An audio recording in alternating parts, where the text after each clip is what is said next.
हाँ, ये मुमकिन है. लेखिका डॉक्टर तरू जिंदल. वाचक स्वर डॉक्टर अदिती काळमेघ.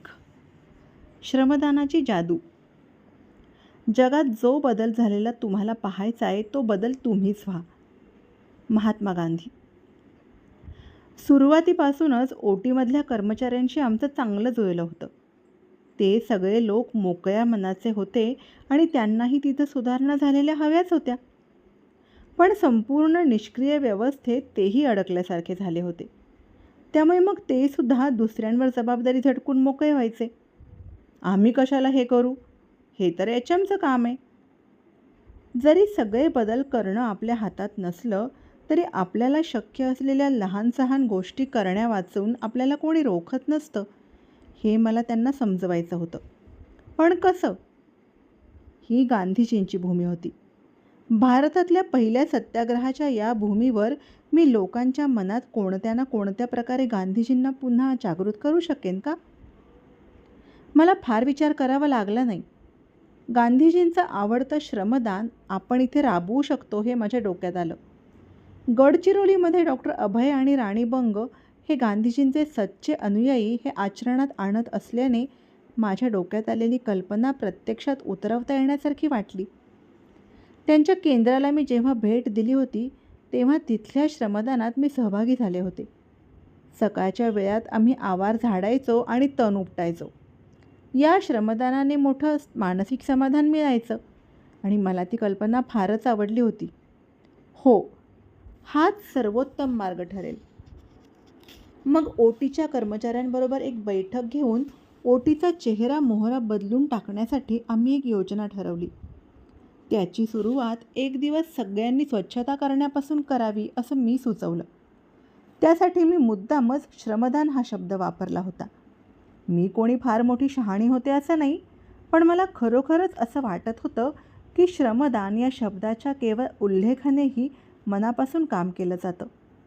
जेव्हा मी श्रमदानात सहभागी होते आहे असं मला आतून वाटत असतं तेव्हा मी जास्त प्रामाणिकपणे मनापासून काम करते. श्रमदान हे एक प्रकारच्या देणगीसारखं वाटतं, त्यामुळे आपल्या हातून अधिक चांगलं काम होतं असं माझं निरीक्षण आहे.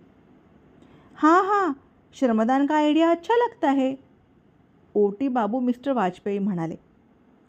हो, पण श्रमदानाचा अर्थ जाणून घेऊन त्या मनस्थितीत आपण काम केलं पाहिजे. मी या शब्दाकडे कसं पाहते ते तुम्हाला आधी सांगते. श्रमदान म्हणजे खरोखरच श्रमाचं दान. काम तर आपण रोजच करत असतो, भरपूर करत असतो, पण ते काम आपण स्वतःसाठी करत असतो. म्हणजे आपल्याला त्यातून पैसा, पद, प्रसिद्धी असं काहीतरी मिळणार असतं. पण जेव्हा स्वतःचा काहीही फायदा नसताना दुसऱ्यासाठी आपण निस्वार्थीपणे श्रम करतो तेव्हा ते होतं श्रमदान.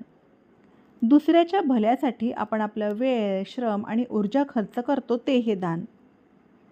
श्रमदानाच्या संकल्पनेचं सौंदर्य मला जसं भावलं होतं ते मी त्यांच्यापर्यंत पोचवू शकले की नाही हे मला माहीत नव्हतं, पण तरी मी पुढे सांगत राहिले. असं श्रमदान केल्यामुळे खरं तर आपलाच सर्वात जास्त फायदा होतो, कारण त्याने आपल्यातले खोटे अहंभाव मिटायला, आपल्या समाजातील स्थानामुळे निर्माण झालेली प्रतिमा ओळख पुसायला मदत होते. जो आपल्यासाठी जमीन कसतो, जो फरशी झाडतो, पुसतो, जो आपली स्वच्छतागृह साफ करतो, अशा सर्वांच्या प्रती आपल्यामध्ये समभाव जागृत होतो. तसंच त्या लोकांच्या मनात एकजुटीची प्रबळ भावना निर्माण होऊ शकते. ओटी बाबू हसला आणि म्हणाला, हां, अच्छा है, हम करेंगे. ओटी बाबूला आपल्या ओटीविषयी फार जिव्हाळा होता हे माझ्या लक्षात आलं होतं. आपल्या ओटीच्या परिस्थितीत सुधारणा करायला कोणाची तरी मदत मिळतेय हे पाहून त्याला खरोखरच आनंद झाला होता. ओटीमधल्या श्रमदानाची सुरुवात ओटी बाबू, त्याचे 2 मदतनीस, गीतिका आणि मी अशा आम्ही फक्त 5 जणांनी केली.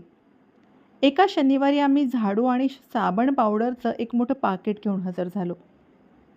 जीन्सवर सरकवून, ग्लोव्ज घालून आणि मास्क बांधून आम्ही ओटी झाडायला लागलो. सगळीकडे धुळीचा जाड थर बसला होता. जणू कित्येक वर्ष बंद असलेली एखादी खोली अचानक उघडावी तसं आम्ही झाडायला लागल्यावर धुळीचे ढग आमच्या डोक्यावर उठून होते. ओटीच्या टेबलांवर कोळीष्टकं जमली होती आणि त्यात कोळीही होतेच. भिंतीवरच्या देवांच्या फोटो फ्रेम्स, वाळलेल्या फुलांचे हार आणि उदबत्त्याही आम्ही काढून टाकल्या. साबणाने आम्ही सगळ्या भिंती घासल्या आणि टाईल्सवरचे सगळे डाग काढले. शेवटी बेसिनच्या नळाला पाईप लावून आम्ही अख्खं ओटी पाण्याने धुवून काढलं. 5 तासांच्या परिश्रमानंतर केवळ ओटीत चकाचक झालं नव्हतं, तर आमच्या मनाचे अंधारे गडद कोपरेही कुठल्याशा प्रकाशाने भरून गेल्यासारखे वाटत होते. सगळ्यांच्याच चेहऱ्यावर मस्त हसू होतं. सगळ्यांनाच फार आनंद झाला होता. आम्ही 5 सैनिकांनी चहा आणि समोसे खाऊन आमचा आनंद साजरा केला. कैसा लगा? मी सहज विचारलं. जबरदस्त मॅडम. किती दिवसांनी आज आपलं ओटी असं स्वच्छ झालंय. आणि एक डॉक्टर आमच्यासोबत फरशी झाडत होती. हम ये कभी नाही भूल सकते, ओटीतला एक मदतनीस म्हणाला. त्या दिवशीच्या स्वच्छतेचं महत्त्व खरं तर जास्त करून प्रतिकात्मक होतं. स्वतः मालकी हक्काने केलेली ती पहिली कृती होती. जणू आतापासून आम्ही सगळी जबाबदारी उचलली आहे असंच त्यातून सांगायचं होतं. ओटी तर साफ झालंच होतं, पण त्याहीपेक्षा मनात साचलेली जाळी जळमटं दूर झाली होती. जंतू संसर्गाविरुद्ध उघडलेल्या लढाईतलं आमचं पुढचं शस्त्र होतं बाटाच्या साध्यासुध्या स्लीपर्स. आम्ही त्या चपलांचे बरेच जोड आणून ओटीबाहेर ठेवले, जणू ते झालेल्या बदलाचं प्रतीक असावेत. त्या क्षणापासून ओटीत येणाऱ्या प्रत्येकाला आपले चपला बूट बाहेर काढून या चपला घालून ओटीच्या आत यायची सक्ती केली गेली. त्यामुळे स्वच्छता राखायला आणि जंतूंना बाहेरच रोखायला मदत होणार होती. कारकून, रुग्णाचे नातेवाईक आणि डॉक्टरही आता या खोलीत कोणत्याही साध्या खोलीसारखी ये-जा करू शकणार नव्हते. ते एक ऑपरेशन थिएटर होतं आणि त्याला तसाच आदर देणं गरजेचं होतं. ओटीतल्या एका व्यवस्थित ठिकाणी मी कोठीच्या खोलीतून आणलेल्या टोप्या, मास्क आणि इतर कपडे ठेवले. आता डॉक्टरांना या टोप्या, मास्क आणि गाऊन्स घालूनच शस्त्रक्रिया करावी लागणार होती. मॅडम, प्रत्येक डॉक्टरला हे जाऊन सांगण्याची जबाबदारी माझी. मी हे काम नक्की करीन. पण त्यानंतरही ते तसं वागले नाहीत तर माझ्या हातात काही नाही, ओटी बाबू म्हणाला. त्याच्या शंकेला झटकून टाकत मी म्हटलं, आता सगळं साहित्य उपलब्ध झालेलं असल्यावर डॉक्टर्स तेव्हा वापरतीलच ना. काही दिवसानंतर आम्ही सिझेरियन सुरू करणार होतो. मी शक्य तितक्या हळू शांत आवाजात आमच्या भूलतज्ज्ञाला सांगितलं. सर, तुम्ही प्लीज ओटीचे कपडे, टोपी आणि मास्क घालता का? बऱ्याच प्रयत्नांनी आम्ही ते कोठारातून मिळवले आहेत. ठीक आहे ओ मॅडम, मला त्यांची काही गरज नाही आहे. पाटणा मेडिकल कॉलेजमध्येही मी कधी ते वापरले नाहीत, मग इथं कशाला वापरायचे? त्यांनी आत्मविश्वासाने मलाच विचारलं. मला ते पटलेलं दिसत नाही आहे हे पाहून त्यांनी आपला हेका न सोडता आणखी एक कारण पुढे केलं. आणि तसंही मी ऑपरेशन टेबलपासून बराच लांब आहे, त्यामुळे काही फरक पडत नाही, चलता है.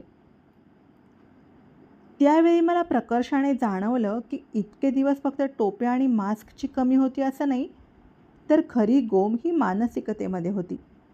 जंतू संसर्ग होऊ नये म्हणून घ्यायच्या खबरदारीचा आणि आपली काहीतरी चूक होत असेल तर ती मान्य करून सुधारायच्या मानसिकतेचाच इथे अभाव होता. जोवर चलता है कुछ नहीं होता ही वृत्ती इथं आहे, तोवर कोणताही चांगला बदल घडून येणं अशक्य होतं. दुसऱ्या दिवशी सकाळी गीतिकाला आणि मला एक सुखद आश्चर्याचा धक्का बसला. ओटीमधला मदतनीस धन्नोजी ओटीची गंजलेली टेबलं पांढऱ्या रंगाने रंगवत होता. आमच्या चेहऱ्यावरचे गोंधळलेले भाव पाहून तो म्हणाला, मॅडम, काल रात्री फार छान झोप लागली. कालच्या स्वच्छतेमुळे मला असं वाटलं की आपणही काहीतरी चांगलं काम केले. आम्हालाही खरं तर अशा वाईट परिस्थितीत काम करायला आवडत नाही, पण जेव्हा इथल्या कोणालाच काहीच पडलेली नसते तेव्हा मग आमच्याही उत्साहावर विरजण पडतं. आम्ही मग काहीच करत नाही. इथल्या दुरुस्ती आणि रंगकाम वगैरेसाठी HM पैसे मंजूर करायची पूर्वी आम्ही वाट पाहायचो. आता मी विचार केला की आपल्याच खिशातल्या पैशातून रंग आणूया. माझ्या ओटीसाठी हे माझं लहानसं योगदान आहे. अरे, त्याचं बोलणं ऐकून मी फारच भारावले. हे माझं आहे. ही जी भावनाच इथे नव्हती ती आता मला त्यांच्या मनात दिसू लागली होती. ज्या शुद्ध निर्मळ भावनेने तो हे काम करत होता ते पाहून मी तर त्याला सलामच केला. माझ्या मते हा खरा बदल होता. कारण तो त्याच्या आतून मनापासून झाला होता. त्याला कोणी तसं वागायचा आदेश दिला नव्हता. याच्यासारखे आणखी थोडे जरी लोक प्रेरित झाले तरी हे जिल्हा रुग्णालय बदलून जाईल असा विश्वास वाटला. मनापासून केलेल्या लहानशा योगदानाला आपण खारीचा वाटा म्हणतो. तो वाटा कितीही लहान का असेना, त्यातून त्या योगदानामागची भावना कळून येते. खरंच अशा लहान सहान योगदानांमधूनच डोंगरा एवढं काम पूर्णत्वाला जाऊ शकतं. आप तो सच में तन मन और धन से इस बदलाव में जुड़ गए हैं. तुमचं अभिनंदन करायला शब्दच नाही आहेत माझ्यापाशी. त्याचे हात हातात घेऊन मी म्हणाले. त्या दिवसापासून माझ्या टीममध्ये आणखी एकाची भर पडली, ती म्हणजे झाडूची. ओटीमध्ये आलेल्या अनुभवातून मला कळलं की जे माझ्या शब्दांनी केलं नव्हतं ते एका झाडूने करून दाखवलं होतं. मी जेव्हा सामाजिक आणि शैक्षणिक शिडीवरून आपणहून खाली उतरले तेव्हा ओटीच्या कर्मचाऱ्यांनीही आपला बचावात्मक पवित्रा सोडला. मी जेव्हा डॉक्टर असणं सोडून हाती झाडू घेतला तेव्हा त्यांनीही त्यांच्या तक्रारी आणि आळस बाजूला ठेवून मदतीचा हात पुढे केला. या बदलात झाडूनेच महत्त्वाची भूमिका बजावली होती. त्यानंतर गीतिका आणि मी मुक्तपणे सगळीकडे झाडूचा वापर करायला सुरुवात केली. जर कोणाहीकडून काही चांगला प्रतिसाद मिळाला नाही तर आम्ही कधीकधी फार निराश उद्विग्न व्हायचो किंवा कधीतरी आमच्या हातात नसलेल्या कोणत्या तरी गोष्टीमुळे आमचा संताप व्हायचा. त्यावेळी हा झाडूच आमच्या भावनांना वाट मोकळी करून द्यायला मदत करायचा.